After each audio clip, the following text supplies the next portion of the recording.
নমস্কার বন্ধু, সবাইকে স্বাগতম আমার নতুন একটি ভিডিওতে আমি তোমাদের ক্লাস 12 যে এডুকেশন বইয়ের প্রথম যে চ্যাপ্টারটা রয়েছে বা প্রথম যে তোমাদের অধ্যায়টা রয়েছে এটা দিয়েছি আমি সামনের ভিডিওতে।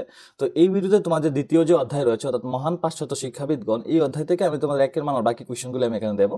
তোমরা অবশ্যই এগুলি ফলো করবে, আর যদি চ্যানেল নতুন হয়ে থাকো তাহলে চ্যানেলটাকে অবশ্যই সাবস্ক্রাইব করে নেবে এবং বন্ধু এবং বান্ধবীর সাথে অবশ্যই চ্যানেলটাকে শেয়ার করে দেবে, যাতে করে তোমাদেরও হেল্প হতে পারে তাদেরও হেল্প হতে পারে। মনে রাখবে, শিক্ষাগত কোনো জিনিস যদি শেয়ার করা হয় তাহলে এটা তোমার জন্য ভালো, কারণ শেয়ার করাই সবকিছু, ঠিক আছে না? মানবতা সবকিছু শেয়ার করার মধ্যেই চলে, ঠিক আছে? তো চলো এখন আমরা যাই মহান পাশ্চাত্য শিক্ষাবিদগণ অধ্যায়টার মধ্যে। এটার মধ্যে একের মানগুলি রয়েছে। প্রথম দেখো, ফ্রয়েবেল কবে জন্মগ্রহণ করেছিলেন? প্রথম ইতালীয় মহিলা চিকিৎসক কে ছিলেন? তারপর দেখো, ফ্রয়েবেল কবে কিন্ডার গার্ডেন বিদ্যালয় স্থাপন করেন? চিলড্রেন হাউস নামক বিদ্যালয়টি কে প্রতিষ্ঠা করেন? কে কবে রোমে কাসাদাই বাম্বিনি প্রতিষ্ঠা করেন? তারপর ফ্রয়েবেলের শিশুর শিক্ষার কোন নীতি গ্রহণ করেছিল? হাউস অফ চিলড্রেন এর অপর নাম কি?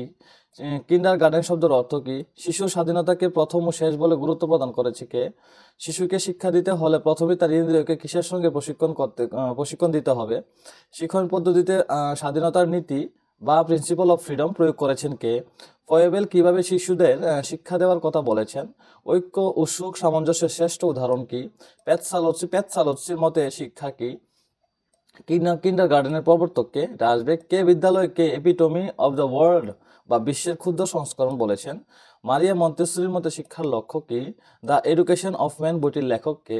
বস্তুভিত্তিক পাঠদান কে উদ্ভাবন করেছিলেন? ইমেল গ্রন্থটি প্রকাশিত হয় কবে? ইমেল গ্রন্থটি প্রকাশিত হয়, ঠিক আছে? প্রশ্নটা এরকম হওয়া ছিল। শিশুকে স্বাধীনতা দাও কথাটি কে বলেছেন? রুশো কি বিষয়ে দ্য ফার্স্ট অফ মাইসোটিউন্স কথাটি বলেছেন? তারপর দেখো, রুশো তার ইমেল গ্রন্থে কোন দুটি কাল্পনিক চরিত্রের কথা বলেছেন? তারপর ফয়েবেলের শিক্ষণ পদ্ধতির মূল কথা কি? ডিডাকটিক অপারেটরস কি? প্রকৃতির মধ্যে ফিরে যাও বা ব্যাক টু নেচার উক্তিটি কার? বক্তাকে। ফয়েবেলের মতে শিশু ও শিক্ষকের মধ্যে সম্পর্ক কেমন হবে? ফয়েবেলের মতে শিক্ষার মূল মাধ্যম কি? শিক্ষার জন্য ফয়েবেল কয়টি ধারণার কথা বলেছেন ও কি কি? মারিয়া মন্তেসরি কবে জন্মগ্রহণ করেন? তারপর দেখো, রুশোর মতে শিক্ষার লক্ষ্য কি? রুশোর লেখা ইমেল বা যেটা 1762-তে লেখা হয়েছে, গ্রন্থে মোট কয়টি খণ্ড ছিল?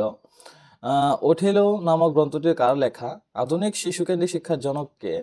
তারপর দেখো, ইমেল গ্রন্থটি কে লিখেছেন? কাসাদাই বাম্বিনি কথার অর্থ কি?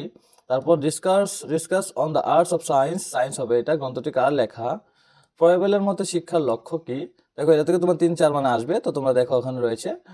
রুশোর প্রস্তাবিত পাঠ্যক্রমের ধারণা লেখো। তারপর প্যাসচালসের প্রবর্তিত শিক্ষণ পদ্ধতির কয়েকটি বৈশিষ্ট্য আলোচনা করো।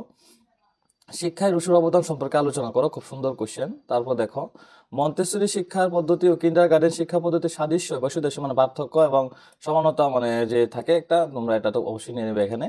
তারপর দেখো রয়েছে নেক্সট কোয়েশ্চেন থাকছে তোমাদের, মন্তেশ্বরীর শিক্ষণ পদ্ধতির মূল নীতি কি ছিল?